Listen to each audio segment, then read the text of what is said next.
Near the city of Mungyong in central South Korea, there are the mountains of Dunteo. Within these mountains lies an old, abandoned quarry. On May 1st, 2011, 3 men ventured into this secluded area. They were searching for a place to set up beehives. The quarry was very overgrown, a man-made hollow being slowly reclaimed by nature, which made it the ideal place for setting up some bee colonies.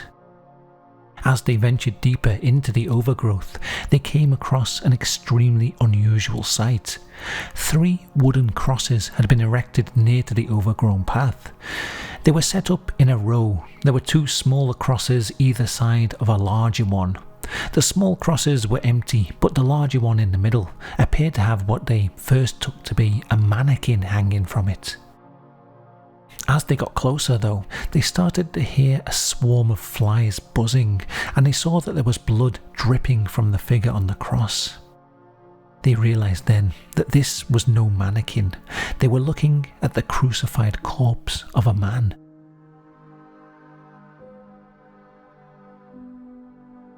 Hello everybody, Shrouded Hand here. This is the strange death of Kim Jun-Bong.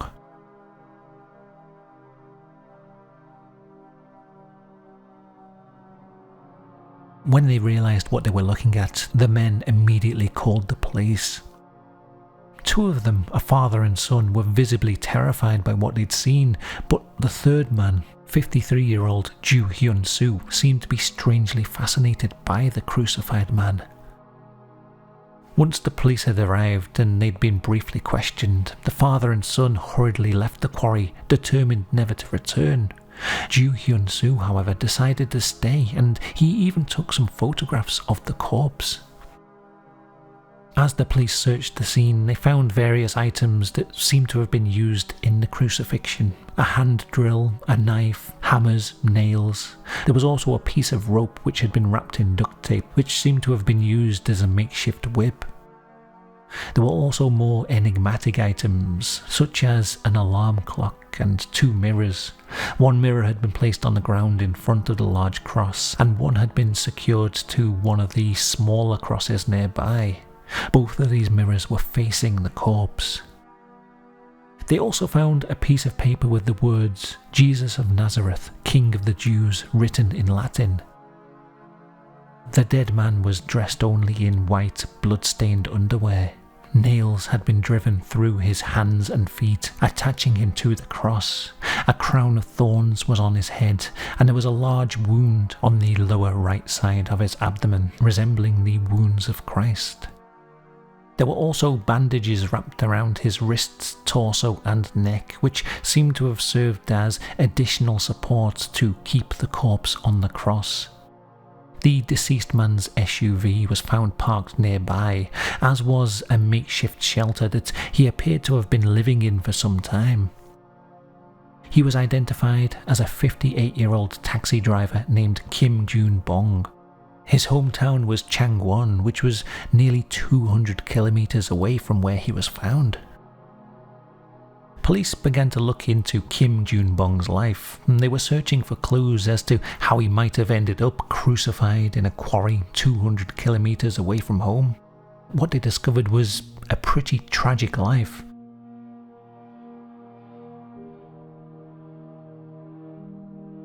When he was younger, Kim had received a partial liver transplant from his young son. This is an operation where part of the liver is removed from a healthy donor and transplanted into a person. Unfortunately, there were complications, and his son passed away shortly after the surgery. You can imagine Kim's guilt here. His son had essentially sacrificed his life to save his own. He was completely unable to cope with the loss, and he was overwhelmed with a sense of remorse. Kim sought comfort in religion, and over time this religious devotion began to turn into a kind of fanaticism. His religious beliefs became increasingly radical, and it began to put an immense strain on his marriage. Eventually it proved to be too much for his wife, and they divorced in 2001.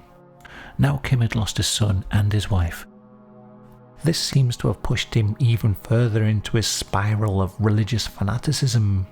He joined various online forums and he participated in a number of very strange pseudo-Christian communities. Police began to search further into Kim's online activities, and this gave them a pretty intriguing lead. It just so happened that Ju Hyun-soo, the man who had discovered Kim's crucified body in the quarry, was himself a leader of one of these online communities, a small religious group that was a mixture of Christianity, Buddhism and Taoism. It turned out that Kim Jun-Bong and Ju Hyun-soo had been in contact before.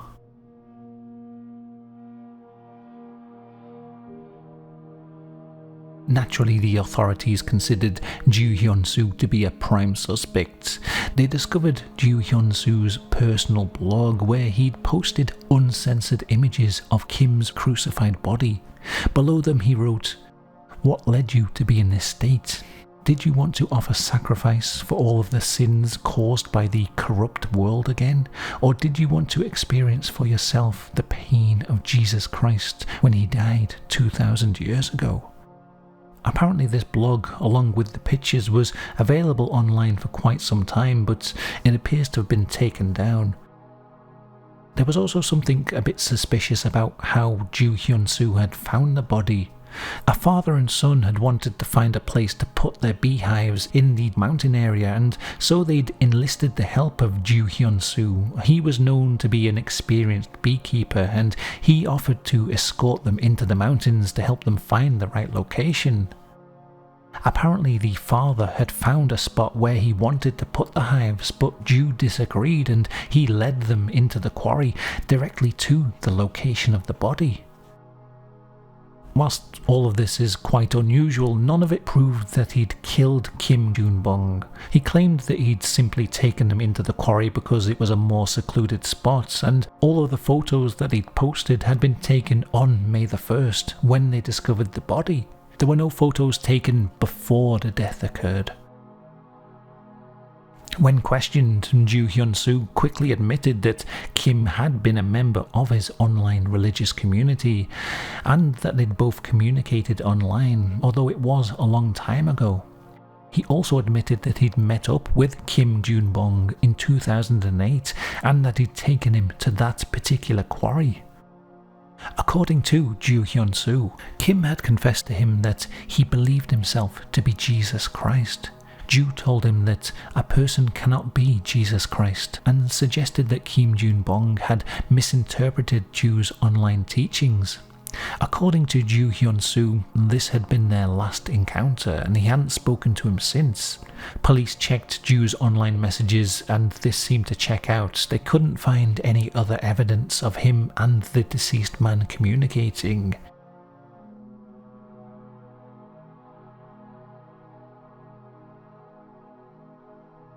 A forensic examination of Kim's body showed that he died sometime on the 24th or 25th of April.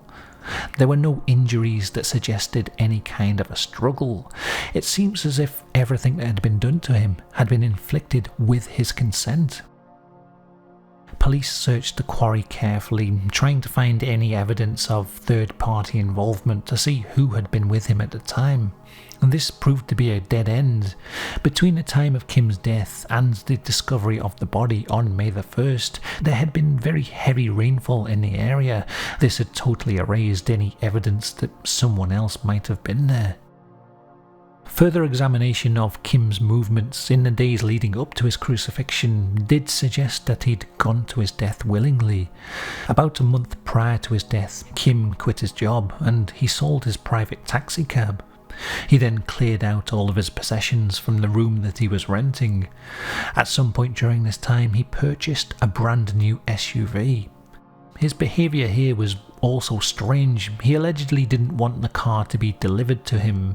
Instead, he asked his younger brother to go and get the car with him, but he refused to drive it until his brother got a towel and spread it on the driver's seat. On the 14th of April, he'd gone to a sawmill and he purchased lumber which was used to build the crosses. The next day he visited a post office and withdrew all of his savings. He sent the majority of this money to his brother, the rest he placed in a charity box.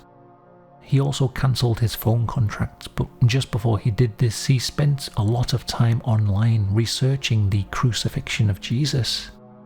This research may be why he bought a brand new vehicle to drive to the quarry. On Palm Sunday, the Sunday before Jesus' crucifixion, he is said to have ridden into Jerusalem on a donkey that nobody had ridden before. As it says in the Bible, Jesus sent 2 of his disciples, saying to them, "Go to the village ahead of you, and just as you enter it, you will find a colt tied there, which no one has ever ridden before. Untie it and bring it here."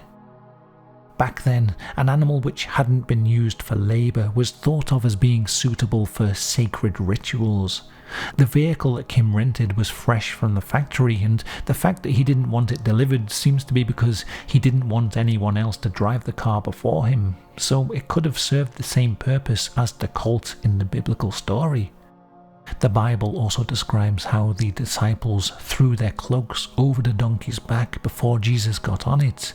This might explain why Kim refused to get into the car until his brother had draped a towel over the seat. Inside the vehicle, police found a notebook with detailed schematics of how to build the crucifix. They also found very detailed instructions on how to perform an act of self-crucifixion. Now, the idea that Kim Jun-Bong could have crucified himself seemed pretty far-fetched. The National Forensic Service of Korea decided to put the idea to the test, and they performed a crime scene reconstruction twice. Shockingly, after performing these reconstructions, they concluded that Kim had indeed taken his own life. The authorities announced that, although extremely challenging, it was plausible that an individual could perform their own crucifixion. This is what they think happened. Shortly before his death, Kim travelled to Dunteo. The exact date of this journey is unknown. Possibly it was April the 17th, which would have been Palm Sunday in 2011. Between April 22nd and April 24th, Kim built the larger cross. He then built the 2 smaller crosses. He was likely living in the makeshift shelter in the quarry at this point. He erected the crucifixes in a row with the larger cross in the centre. He then fixed a mirror to the small cross standing to the right and placed 1 mirror on the ground in front of the cross. Then he hammered 2 large nails into each arm of the larger cross. He also wrapped 2 pressure bandages around the cross near to each nail. He then placed the crown of thorns on his head and proceeded to lash his own body with the whip. According to the Bible, Jesus received 39 lashes, which was consistent with the injuries found on Kim's body. Then he squatted down and hammered nails through each foot, attaching himself to the base of the crucifix. He then used pliers to bend the top of the nails so that they wouldn't come out. Nailing the first foot would have been relatively easy, technically speaking. I mean, it would have been agonising, but it wouldn't have been as difficult as hammering the second foot. For that, he would have had to adopt a very awkward squatting position, keeping himself balanced on a narrow board with his whole body weight supported on a single nail. For a human being to be able to do such a thing to themselves almost beggars belief, but it's nothing compared to what he did next. With both feet attached, Kim threw the hammer to one side. It was no longer needed. He then stood up and tied his waist to the cross. He then secured his neck and his left shoulder to the cross with some bandages. With his free hand, Kim grabbed a knife and he cut open the right side of his belly, creating a deep 10cm long wound. He then dropped the knife and grabbed the drill. Using this drill, he bored a large hole through the palms of both hands. At this point he would have been bleeding profusely and he had to act quickly. He slipped his hands through the bandages that were on both arms of the cross and he forced his pre-drilled hands onto the nails that were sticking out of the wood. With this final gruesome effort, his self-crucifixion was complete. He began to lose a significant amount of blood from the wound in his torso, which eventually caused him to lose consciousness. His body leant forward and his knees bent. He died from strangulation by the bandage around his neck.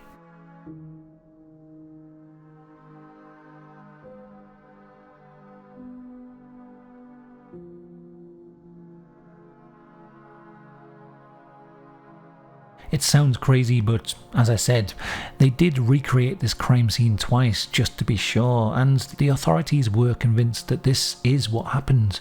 Still though, many people didn't buy the official explanation, and a series of questions were raised.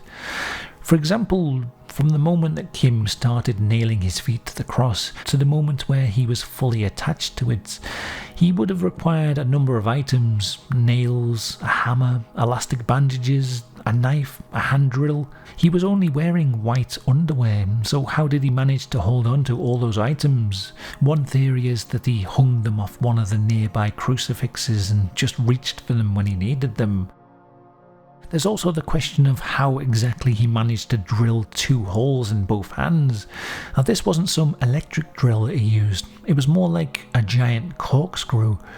How was he able to apply enough pressure to punch a hole through his palms whilst being almost entirely fixed to the cross at that point? This question's especially puzzling when you consider that when he did his second hand, he would have had to operate the drill with a seriously injured hand. It seems unlikely that once he'd punched a hole through his first hand, he would have been able to grip the drill with the same hands to punch the hole through the other. And what about the pain? Apparently there were painkillers and also some medicine that was designed to keep his heart beating. They were found in the vehicle, but a toxicology report indicated that there were none of these drugs in his system at the time of his death. The authorities concluded that it was simply Kim's religious fanaticism that made him able to endure the agonizing pains of crucifixion. Joo Hyun-soo was cleared of any involvement in the death, but many people still think that he had something to do with it.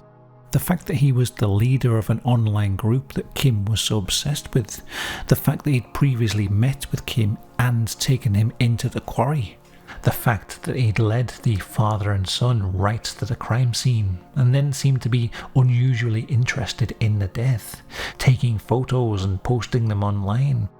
It was all very suspicious, but as I said, there was no real evidence ever found that linked him to the events. The strange death of Kim Jun-Bong remains one of South Korea's most perplexing cases. Most likely Kim believed that his death would be followed by a resurrection. Sadly for him and the family members that lost a loved one, this wasn't the case. So I hope you found the video interesting. I'm glad to be able to bring back this Strange Death series. It's something that I started years ago, but I didn't continue it for a long time. If you like these kind of stories, I do have a playlist of mysterious and unusual deaths. I'll put a link in the description if you want to check that out. Thank you to the patrons for the support. The content is a bit slow at the moment, but I have now moved house and I should be back to regular output.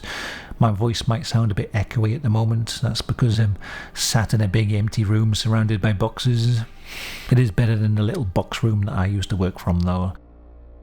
Thank you very much for watching. Check out my channel if you're new here, and I'll see you in the next video. Until next time, goodbye.